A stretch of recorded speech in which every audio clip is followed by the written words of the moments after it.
Júnior Tavares ainda não sabe se voltará ao São Paulo. Em papo exclusivo com a reportagem do Esporte Interativo, o jogador revelou que outros países pode ser o seu destino. Aqui onde eu estou, os dirigentes já estão conversando com o meu empresário, e também tem outros clubes de Portugal que estão falando, e tem clubes da Turquia e da Rússia também. Tem que esperar para ver, vou ter que ficar aqui agora. Meu contrato acabava agora nesse mês, mas vai estender o campeonato, então vou ficar aqui. Depois eu vou sentar com o meu empresário e ver o que é melhor para todos, disse o lateral esquerdo.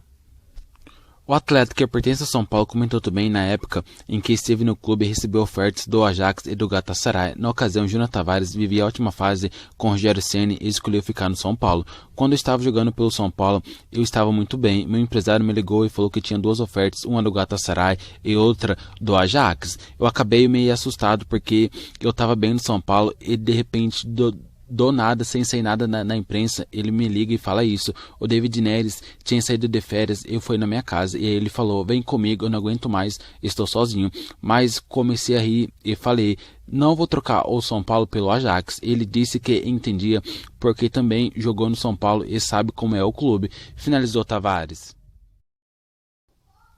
As categorias de base sempre foram grandes trunfos para o São Paulo para dar respiro aos cofres do clube. Muitos garotos reforçaram com qualidade o time de cima, mas ainda aqueles que sequer estrearam pelos profissionais e já foram vendidos para o futebol europeu. Gustavo Maia, que está no radar do Barcelona, pode ser o próximo dessa lista.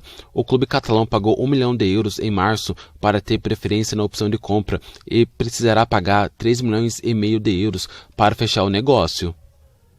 Não é de agora, entretanto, que o clube recorre à venda de garotos sem que eles tenham sequer jogado uma partida pelo time principal. Relembre outros jogadores que deixaram o São Paulo de maneira prematura e foram para o futebol europeu. Ainda em 2017, o tricolor vendeu Augusto Galvão, com 17 anos na época, para o Real Madrid por 1 milhão de euros. Joia de Cotia, o jogador estava com seu contrato prestes a se encerrar e poderia deixar o clube de graça poucos dias depois da venda. Por isso a negociação foi vista com bons olhos. Hoje, com 21 anos, Galvão ainda pertence ao Real Madrid, mas está emprestado ao Cultural Leonesa, time da terceira divisão espanhola. Apesar de ter certo destaque no Castilla, time B do Real Madrid, o jogador ainda não conseguiu uma vaga no time principal. Só em 2019, o São Paulo emplacou 3 vendas de zagueiros da base, que também não tiveram tempo de estrear pelo time principal. O primeiro deles foi Tuta, titular do elenco campeão da Copinha.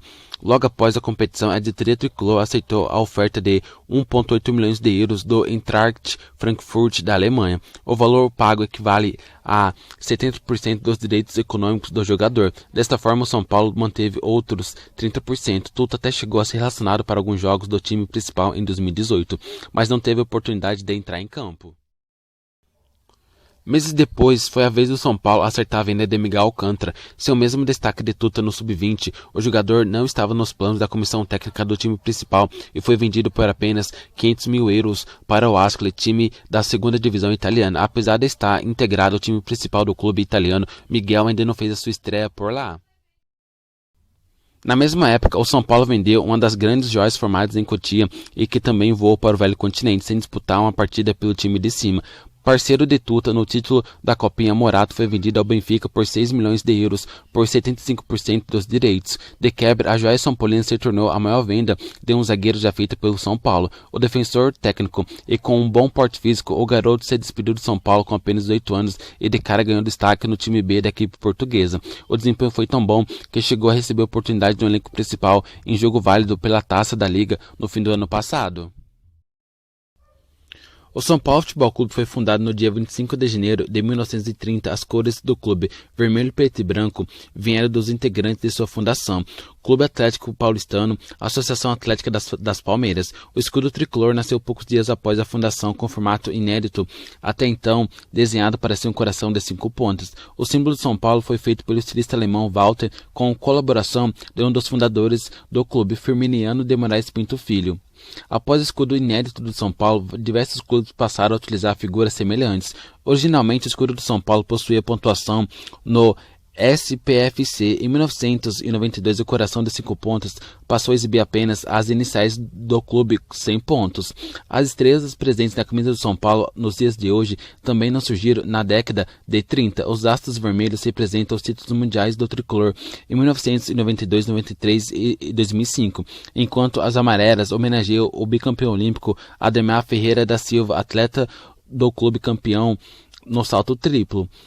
Outras pequenas mudanças no escudo do São Paulo foram feitas ao longo do tempo, mas nenhuma que mudasse o coração das 5 pontas ou representasse uma alteração oficial nas linhas estatutárias do clube.